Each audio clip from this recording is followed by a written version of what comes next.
琴晚明明冇晒人㗎啦，冇人落嚟呢度，知唔知啊？冇人嚟過呢度啊！跟住我阿媽話：啊，我都唔知點解喎，好似以為有人入咗屋咁樣啊！真係以為有人入咗屋啊！知唔知啊？即係突然之間啲嘢冧晒，但係冇人喺度，又冇人做過啲乜嘢，又冇地震，又冇成啊！自己冧咗落嚟，你話恐唔恐怖咧？真係嚇死人！我都話咧，自從我自從我有咗嗰張相之後，自從我有咗嗰張相之後，我哋屋企就發生啲好搞笑、好恐怖嘅事情。啊，你睇點可以冧到落嚟都冇人喐過佢哋，冇人入過嚟啊？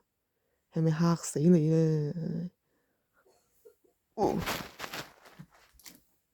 多角度去見識下呢個恐怖故事，真係㗎，點可以冧到落嚟嘅係咪先？